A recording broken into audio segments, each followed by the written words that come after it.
Olá, alunos do sétimo ano, sejam todos muito bem-vindos a mais uma videoaula de língua portuguesa. Eu sou o professor Luciano Nascimento e hoje nós vamos começar um conteúdo diferente.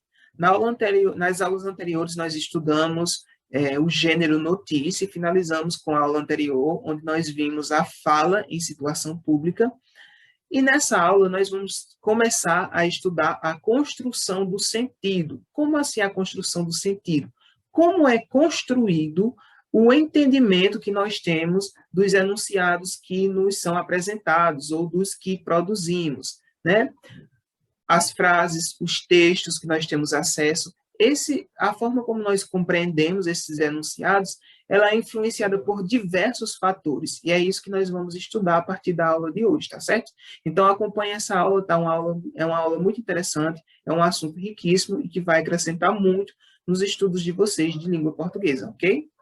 Então, gente, para a aula de hoje, eu preparei uma apresentação de slides para abordar esse conteúdo, e à medida que eu for passando os slides, eu vou fazendo comentários sobre eles. Então, nós temos aí já esse título, A Construção do Sentido, e temos essa imagem que tem muito a ver com o tema. Vocês percebam que tem aí várias linhazinhas saindo da cabeça das pessoas e formam um todo, como se fosse uma nuvem, com esse embaralhado de fios. E é justamente isso que é a construção do sentido, né? São vários elementos que se combinam para que nós entendamos um texto, uma frase, um enunciado de uma determinada maneira.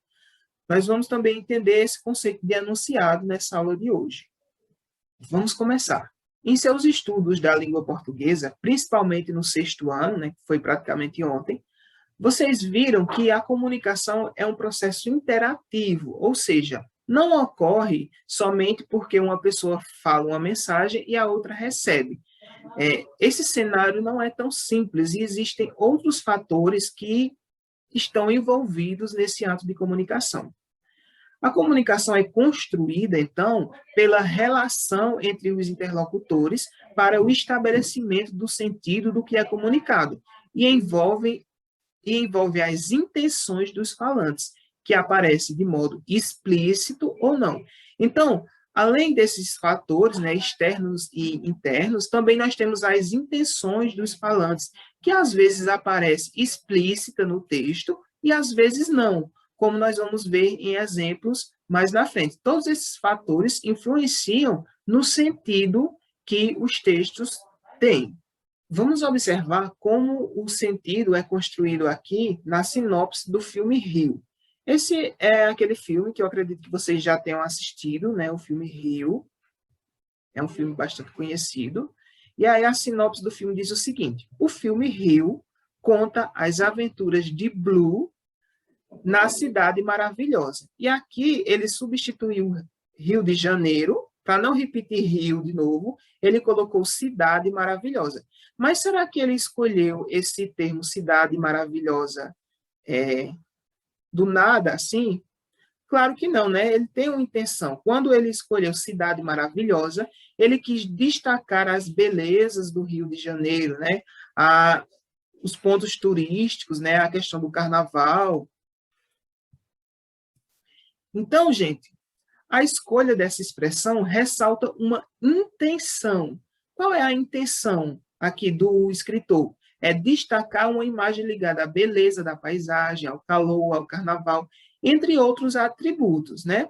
Se ele utilizasse, por exemplo, a antiga capital do Brasil, ele já estaria enfatizando outros elementos. Por exemplo, que o Rio é uma cidade histórica, é uma cidade muito antiga, né? Então, percebam aí que na escolha de palavras, né, dos enunciados, está presente vários fatores, inclusive a intenção do escritor. Para começar, vamos analisar aqui essa tirinha que vocês receberam na atividade, que vocês pegaram na escola na sexta, mas eu acredito que não está bem visível na folha de vocês. Eu acredito que a impressão tenha ficado um pouco distorcida, mas eu vou mandar também no grupo do WhatsApp. E aí, nesse primeiro quadrinho, vamos observar aqui o que esse senhor diz.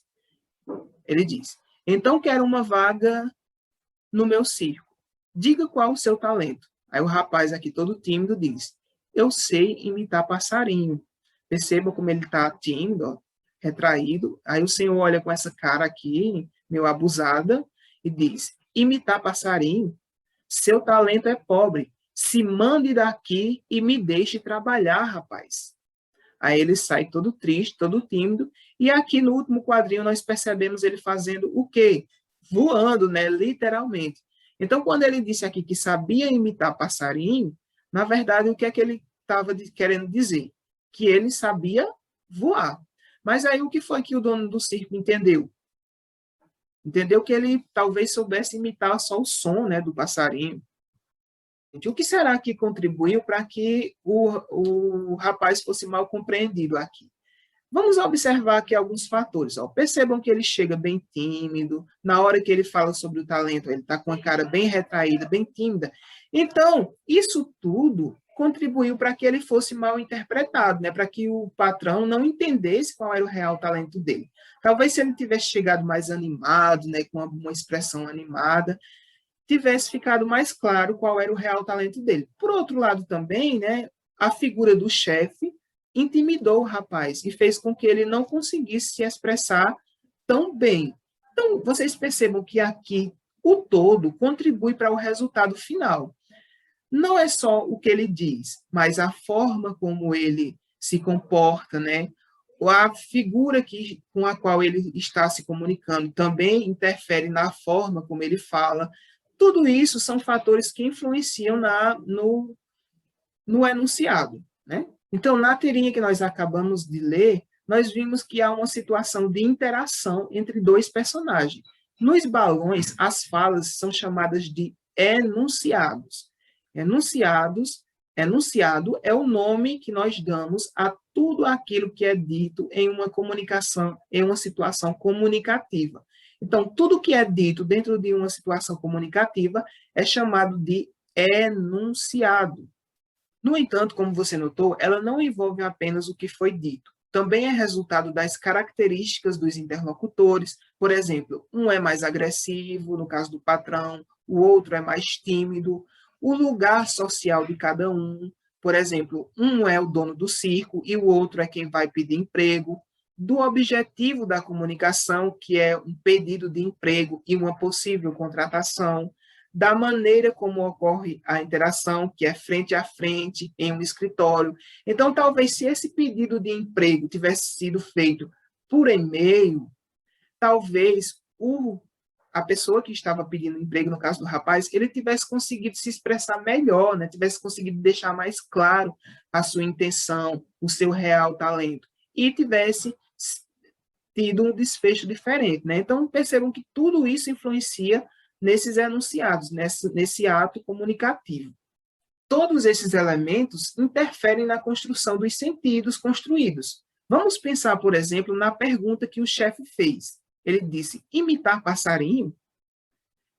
Essa pergunta, mais do que confirmar uma informação, né, se ele realmente sabe imitar passarinho, ele mostra um menosprezo, ou seja, quando ele diz imitar passarinho, ele quer dizer só isso. É uma intenção que ele tem aí por trás. Então, existe, portanto, uma intenção contida na situação comunicativa, que não é dita explicitamente, mas é reconhecida com o apoio de todas as outras informações. Esse processo comunicativo mais amplo é chamado de discurso.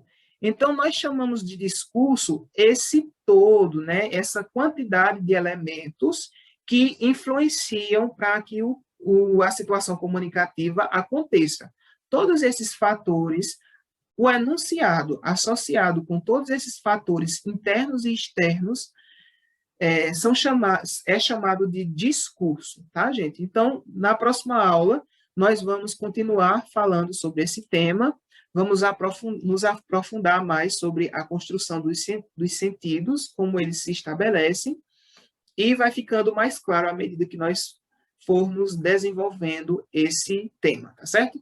Então, nós vamos ficando por aqui com a videoaula de hoje. Espero que vocês tenham compreendido o assunto, que tenham gostado. Qualquer dúvida, vocês podem me procurar nas terças-feiras, na terceira aula, e nas quintas-feiras, na segunda aula, que eu vou estar disponível para esclarecimento de dúvidas sobre o conteúdo e também sobre a atividade que vocês receberam na sexta-feira, tá certo? Então, um abraço a todos e até a próxima aula. Tchau, tchau, gente.